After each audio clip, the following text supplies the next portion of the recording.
One called the Community Relations Council, which had a large number of individual smaller groups across the country. And the other one was the Race Relations Board. Now, the Community Relations Commission was to help to get people to understand what they were doing, and in each local authority area to have a local community relations council set up so that we could improve education, housing, transport. But the Race Relations Board was supposed to take up the cases of discrimination and fight those cases of discrimination. So the two things were working at the same time. I was appointed a member of the Community Relations Commission and spent a great deal of time going up and down the country, in addition to my teaching job, trying to get local authorities to begin to not put people in Part 3 housing. We've done away with Part 3 housing now, but in those days, Part 3 housing was really disgraceful. And that is where they put all the English and white families that had social problems and all the black families. Now, if you put those two groups together, what are you going to get?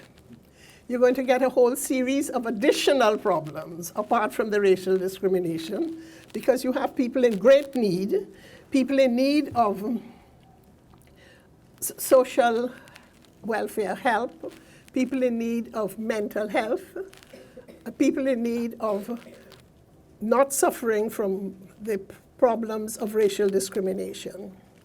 So we got rid of Part 3 housing because of the work of the Community Relations Commission.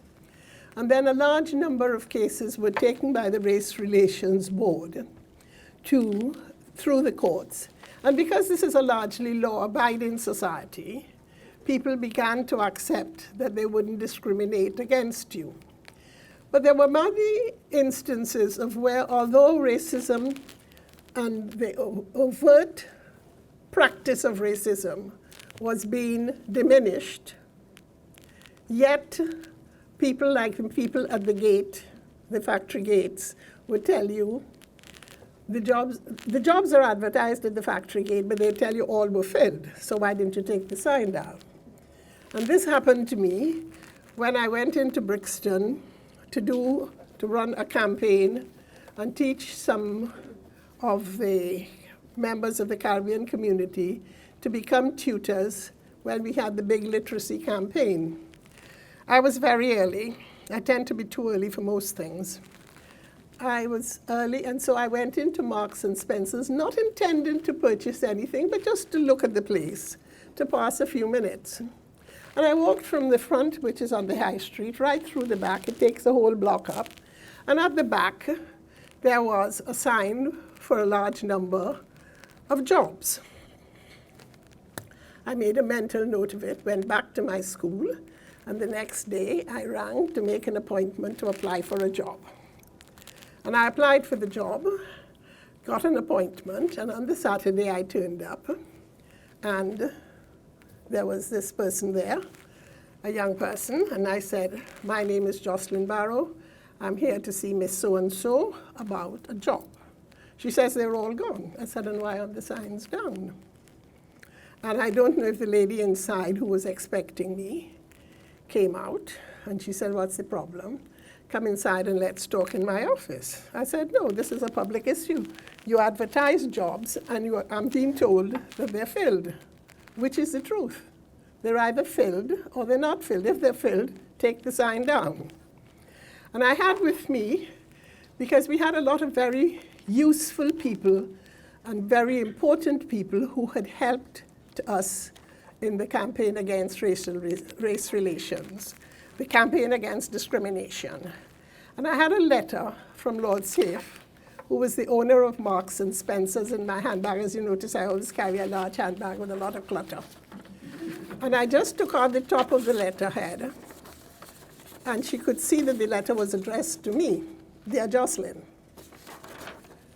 And she became quite agitated. And I said, "No, I give you 6 weeks to fill this post with people from that look like your customers.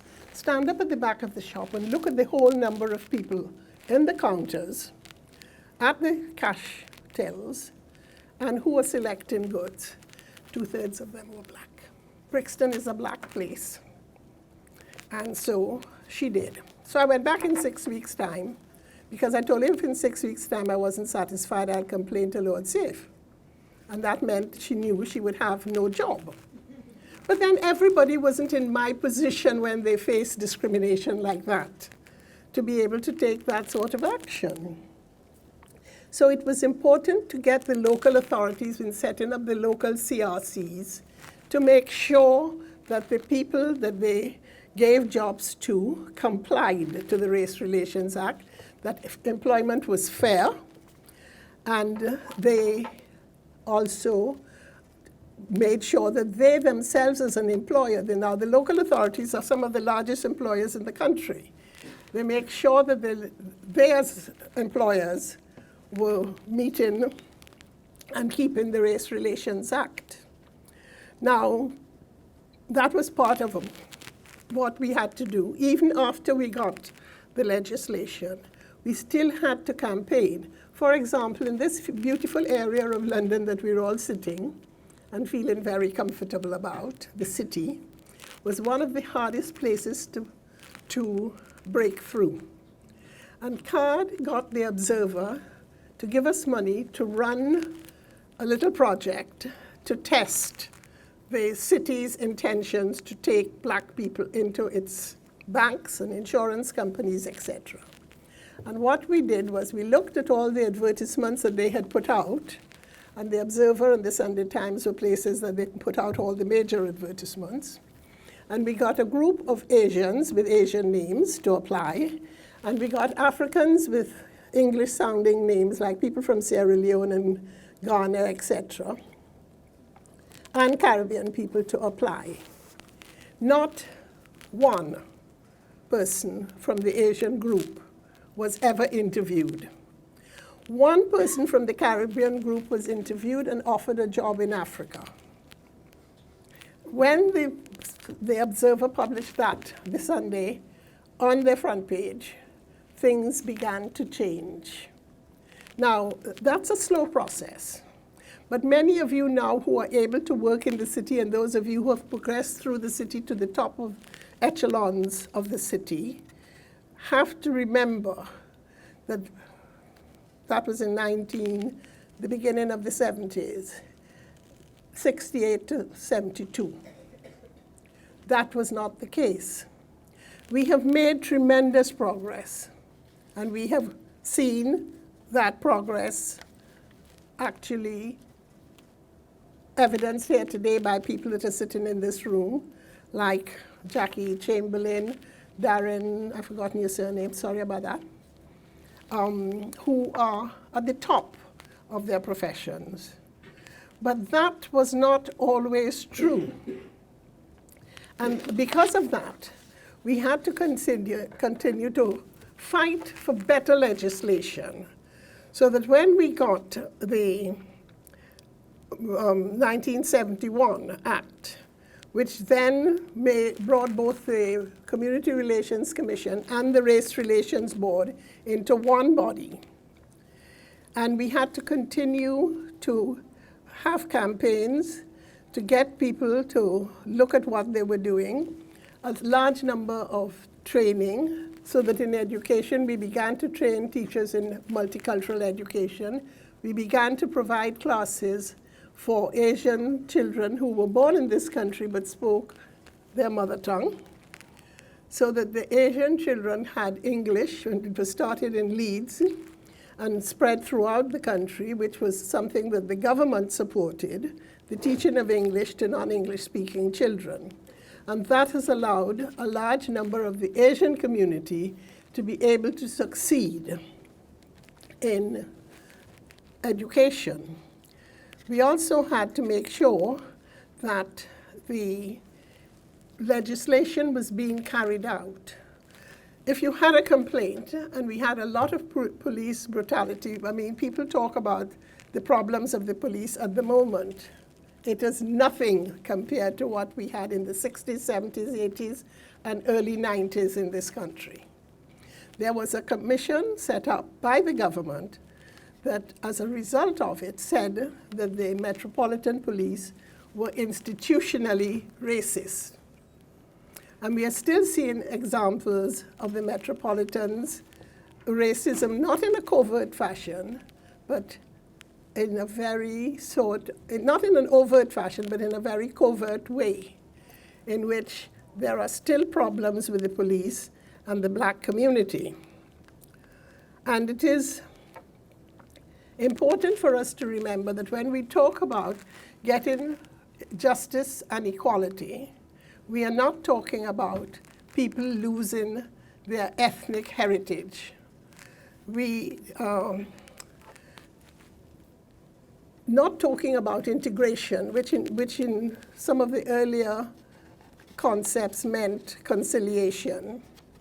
But what we were trying to do was to make sure that people were treated equally. And it is Roy Jenkins, as Home Secretary, who brought that about in the Labour government of the day, so that we have a certain degree of improvement and advancement in the present situation, but we do not have full acceptance across the board. And that is evidenced by Brexit.